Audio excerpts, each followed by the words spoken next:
ఎప్పుడూ కూడా రాష్ట్రంలో జరగని విప్లవాత్మక మార్పులు తీసుకురాగలిగాం. ఇంతకుముందు సాధ్యమేనా ఇలాంటి మార్పులు అని అనిపించే పరిస్థితి నుంచి ఇలాంటి గొప్ప మార్పులు సాధ్యము అని చెప్పి చేసి చూపించగలిగాం. మేము తీసుకొచ్చిన ప్రతి మార్పు కూడా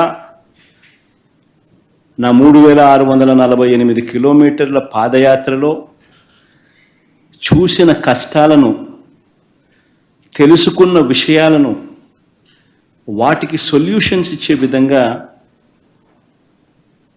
మా ప్రభుత్వంలో ప్రతి అడుగు కూడా మేము సొల్యూషన్స్ ఇచ్చే విధంగానే అడుగులు వేశాం. ఆ సొల్యూషన్స్ ఇచ్చే క్రమంలో ప్రతి రంగంలోనూ ఒక రెవల్యూషన్ తీసుకురాగలిగాం. ఆ సొల్యూషన్స్ ఇచ్చే క్రమంలో ఇది సాధ్యం అవుతుందా అనే పరిస్థితి నుంచి సాధ్యం చేసి చూపించగలిగాం. ఎప్పుడు ఊహించని మార్పులు తీసుకురాగలిగాం. డెలివరీ మెకానిజంలో లంచాలు లేకుండా, వివక్ష లేకుండా అసలు గ్రామాలలో ఏదైనా ప్రభుత్వ పథకాలు ఇవ్వగలుగుతామా, ఇవ్వడం సాధ్యమేనా అని అనిపించే పరిస్థితి నుంచి లేదు ఇది సాధ్యమే అని చెప్పి గ్రామ స్వరాజ్యాన్ని తీసుకొచ్చాం.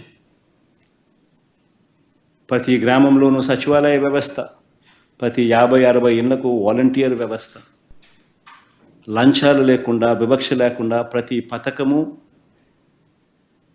దాదాపుగా 540 రకాల సేవలు గ్రామంలోనే ఇంటి వద్దకే డోర్ డెలివరీ.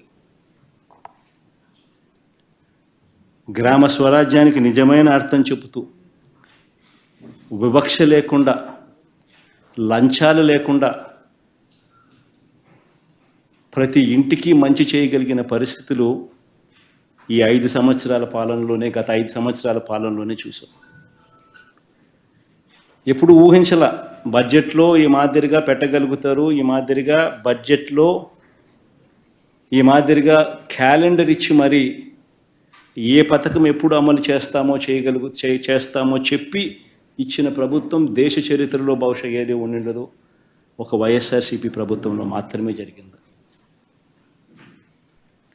లంచాలు లేకుండా, వివక్ష లేకుండా ఏకంగా 2,73,000 కోట్ల రూపాయలు లంచాలు లేకుండా, వివక్ష లేకుండా ప్రతి ఇంటికి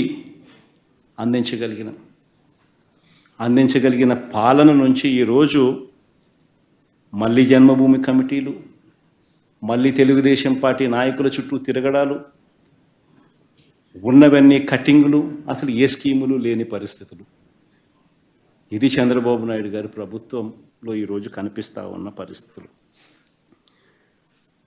ఊహించని విధంగా గవర్నమెంట్ బడులలో ఇంగ్లీష్ మీడియం సాధ్యమేనా అన్న పరిస్థితి నుంచి గవర్నమెంట్ బడులు ఏ రోజైనా ప్రైవేట్ బడులతో కాంపిటీషన్లో చేయగలుగుతాయా అన్న పరిస్థితి నుంచి మొట్టమొదటిసారిగా గవర్నమెంట్ బడులతో ప్రైవేట్ బడులు కాంపిటీషన్ లేకి తీసుకొచ్చిన పరిస్థితులు వైఎస్ఆర్సీపీ ప్రభుత్వంలోనే చూశాం.